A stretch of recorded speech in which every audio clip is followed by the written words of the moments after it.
Hai guys, balik lagi di channel Randy. Jadi di video kali ini gue bakalan bikin konten tentang mobil gue ini ya. Karena kemarin ada yang nanyain, "Bang, coba bikin konten tentang DFSK Glory 560 lagi bang."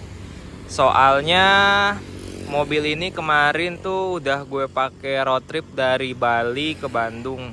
Dan banyak teman-teman yang impresif sama performanya, katanya kuat banget mobil ini dibawa dari Bali ke Bandung. Padahal kalau kita lihat track recordnya tuh cukup nggak enak ya di Glory tipe yang 580. Wah, helikopter guys, helikopter guys. Oke, sorry ini rada bising, tapi semaksimal mungkin sound video ini gue bikin lebih jelas ya, karena ini posisi pinggir jalan.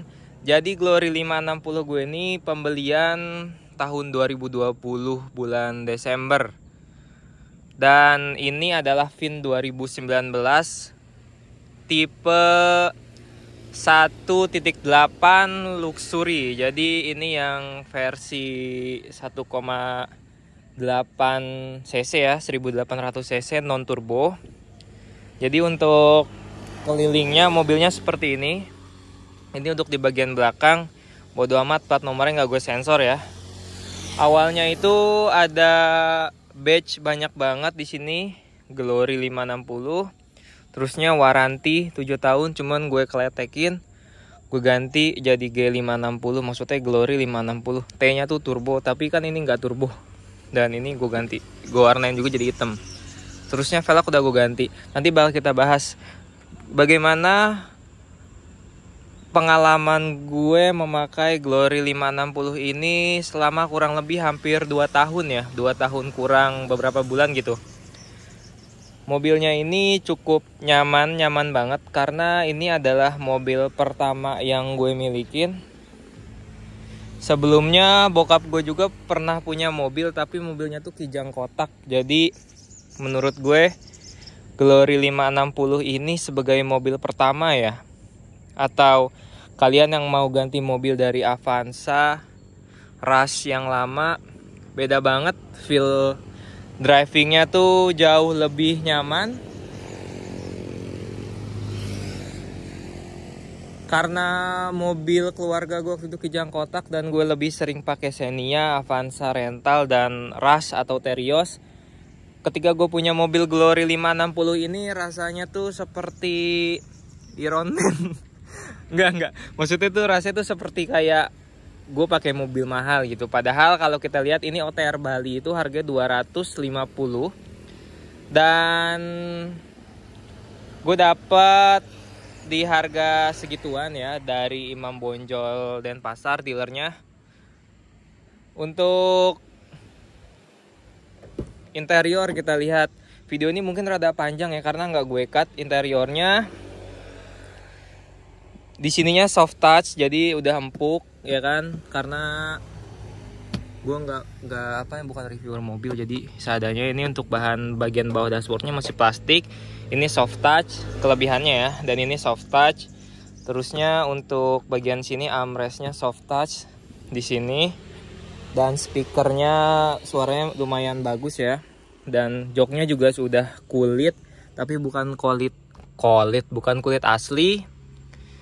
Mobil ini kilometernya sudah 13.000, hampir 14.000. Itu lumayan lama juga ya untuk pemakaian.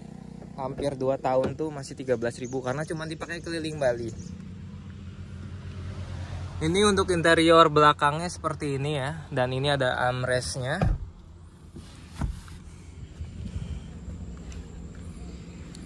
Bagasinya ini lumayan besar karena dia bisa 7-seater juga. Nah, ini untuk bagasi belakangnya lumayan gede ya. Ini 7-seater, nanti bisa kita angkat di sininya.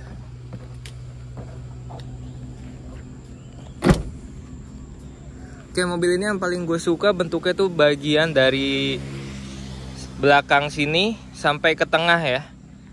Apalagi kalau misalnya kita lihat dari bagian kayak gini tuh bagus banget. Yang gue nggak suka tuh dari kayak sini kurang terlalu landai gitu. Harusnya dia lebih mengotak ya, lebih keren gue dari samping. Untuk velg sendiri gue di sini menggunakan ring 18 dengan ukuran profil bannya itu sebentar deh gue lupa. 235/50 R18 pakai akselera dan ini velgnya pakai HSR ya, cuman ini pakai ala-ala Vossen lah.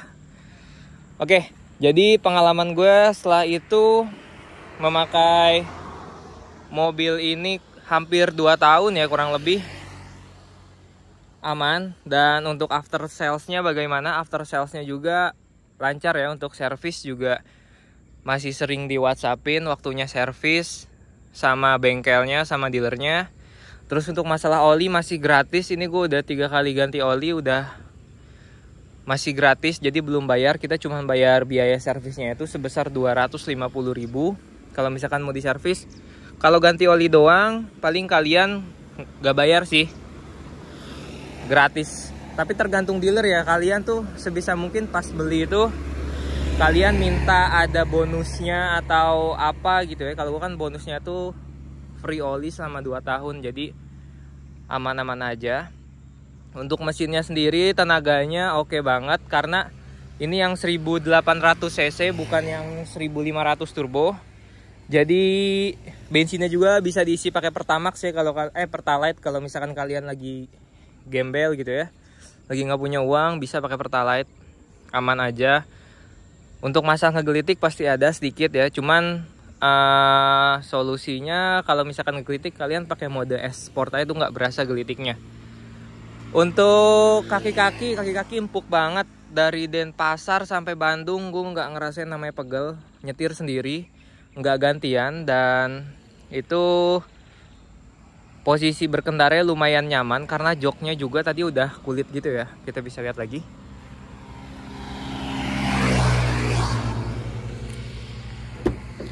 Nah oke, jadi joknya juga ini lumayan empuk, tapi nggak empuk kayak Hyundai Creta ya. Hyundai Creta tuh empuk banget, dia masih dibilang empuk, keras empuk gitu dikit.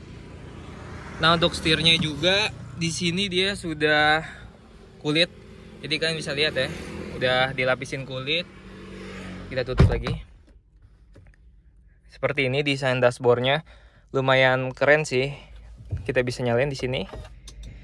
Nah untuk posisi start seperti ini, kilometernya 13.500. Dan apalagi ya, untuk konsumsi BBM tuh karena kita nggak bisa lihat real time-nya di sini ya, dia cuma ada driving mileage, terusnya untuk ngeredupin MID sama kilometer per hour, udah gitu doang. Dia nggak ngasih informasi mengenai full consumption-nya nggak diliatin. Dan gue di sini udah modifikasi dikit, beli alat ini supaya bisa pakai Apple CarPlay. Nanti gue tampilin kalau udah pakai Apple CarPlay ya. Jadi kita install aplikasinya. Ini lumayan rada tricky untuk nginstalnya karena perlu di root dulu. Alatnya kayak gini, nanti kita kasih lihat. Dan udah ganti lampu pakai yang LED karena bawaannya itu masih yang kuning, dan lampu depan gue juga pakai yang LED.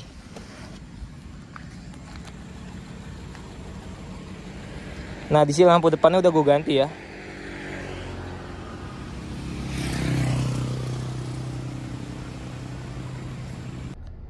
Nah jadi kayak gini kalau misalkan Apple CarPlay-nya terpasang, ini pakai kabel data ke sini, namanya CarLinkit.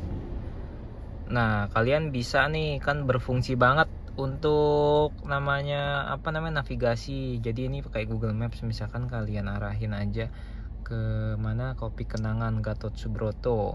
Nah nanti dia bisa nge-rerouting. Habis itu kalian bisa buka musik dari Spotify juga, ya kan tuh. Jadi kalian bisa dengerin lagu deh, misalkan kayak kita cari recently AC/DC. Nah jadi nanti kayak gini nih, berfungsi banget kan. Habis itu kan juga bisa pakai Waze. Nah ini dia, kalian bisa nelpon langsung, terusnya message. Habis itu bisa setting juga, ganti-ganti wallpaper, lihat kalender sama Siri. kayak gitu, ada bisa buka WhatsApp, guys. Dan ini berfungsi ya steering wheelnya. Cuman kalau untuk skip lagu dia nggak bisa. Kayak gitu, misalkan kita kayak gitu. Jadi kalau misalkan kita ngomongin fitur-fitur, tentu dari teman-teman semua udah tahu ya. Kalian bisa lihat di video YouTuber lainnya. Karena fiturnya ini lumayan lengkap banget. Dia tuh udah apa namanya, parking brake-nya sudah electric parking brake. Jadi bisa auto release juga kalau misalkan kalian parkir. Kalian udah pakai safety belt, kalian tinggal ke mode D dan gas tanpa harus turunin parking brake-nya, dia bisa maju. Jadi nggak usah ribet kalau misalkan lagi macet-macetan atau nanjak, nggak usah diturunin lagi parking brake-nya. Terusnya untuk bagian pengereman depan belakang sudah menggunakan cakram ya. Di sini kalian bisa lihat. Ini untuk bagian depannya juga sudah cakram dan belakang cakram. Dari fitur lainnya, mobil ini bagus banget untuk kekedapannya. Sangat-sangat kedap sekali, tapi nggak seperti mobil Eropa yang beneran ya. Karena ini kan cuma ala-ala Eropa. Hati-hati, tingkat kekedapannya bagus banget dibanding mobil lainnya. Dan kenyamanan duduk di belakang, legroomnya sangat luas banget. Untuk posisi berkendara gue di situ ya, kalian bisa lihat luas. Dan bagian belakang juga ya sosok lah untuk AC, karena kan di bagian baris ketiga nggak ada AC. Lumayan rada panas, cuman lama-lama kalau misalkan di sini sudah adem, dia bakal mengcover ademnya sampai belakang. Nih untuk ditutupnya juga enak bunyinya nih, ya kan? Bep gitu loh. Terusnya bagaimana? Rasa apa ya, apakah ada keluhan selama hampir 2 tahun make? Jawabannya, keluhannya tuh yang pertama mungkin ini tipe yang gue ambil ya. Blowernya tuh sempat mati ya, AC-nya sempat mati. Nggak tahu kenapa, itu 3 bulan setelah beli dan belum 1000 kilo juga udah mati. Tapi langsung gue benerin, diklaim tuh gratis, nggak bayar ya, kita simpen mobil kita. Terusnya 3 jam, 4 jam, karena waktu itu gue simpannya sore hari, jadi besoknya baru diambil. Udah diganti, udah normal semua, nggak ada kendala lagi sih. Makanya kemarin dibawa ke Bandung, nggak overheat, aman, lancar. Terusnya kaki-kaki juga aman, ban juga udah gue ganti pakai velg ring 18 ini, aman banget, nggak ada kendala. Pokoknya di jalan tuh mulus banget dan nyaman sekali. Tinggal ada cruise control nih, dijamin lebih enak lagi sih mobil ini. Ini karena belum ada cruise control, jadi masih pegel dikit lah ya di jalan, tapi nggak apa-apa. Terusnya larinya nih kemarin gue bawa sampai 140 km per jam di tol, itu nggak getar sama sekali, enak, nggak berisik, nggak bising, dan nyaman banget sih pastinya. Gue juga bawa anak kan, anaknya masih umur 1 tahun. Dibawa di bagian belakang, gue tidurin semua, dibikin kayak camper van. Di situ anak gue benar-benar ngerasain nyaman, gak rewel sama sekali sih. Enak banget, AC-nya juga dingin ya. Ya gitu dah. Cuman kurangnya dari mobil ini yang tadi gue bilang, dia tuh belum ada cruise control. Terusnya tuh belum ada panoramic sunroof. Ya untuk harga segitu cocok-cocok aja ya. Nah ini kalau dilihat dari sini juga ganteng nih mobil. Gimana? Jadi segitu aja kali video gue ya, pengalaman gue memakai DFSK Glory 560 selama kurang lebih 2 tahun. Pasti kalian penasaran nih untuk ditanjakan kan. Tanjakan aman banget kok. Gue coba ditanjakan di daerah Bali ya, di utara sana kayak Kintamani itu aman. Gue coba bawa ini ke Panjalu, Ciamis, aman. Tanjakan Gentong lagi macet, aman ya. Nggak ada istilah mobil ini nggak bisa nanjak, aman banget, lancar semuanya sih, nggak ada kendala di nanjak atau apa gitu. Nggak seperti berita-berita yang beredar. Lagian itu juga kan beda tipe dengan yang ini 560, kalau yang nggak bisa nanjak tuh 580. Oke, jadi segitu dulu aja videonya untuk Glory 560 ini. Kalau ada pertanyaan kan bisa tanyain lagi. Terusnya apa lagi ya, udah gitu doang sih bro. Mobilnya nih overall nyaman dipakai, terusnya tuh enak ya, terusnya bagus juga modelnya. Untuk harga 200 jutaan mungkin untuk harga secondnya lebih murah ya, karena mobil ini tuh cukup besar depresiasinya. Sekarang itu yang secondnya udah di angka 150 sampai 170. Baru hampir 2 tahun udah depresiasi hampir 100 juta bro. Jadi mobil ini karena merek Tiongkok ya, padahal mobil ini sangat nyaman banget untuk dikendarai ya. Oke, jadi sampai segitu dulu videonya ya. Dari tadi kagak beres-beres nih bro. Udah deh, jangan lupa di subscribe dan di like. Sampai ketemu di video berikutnya. Thank you ya.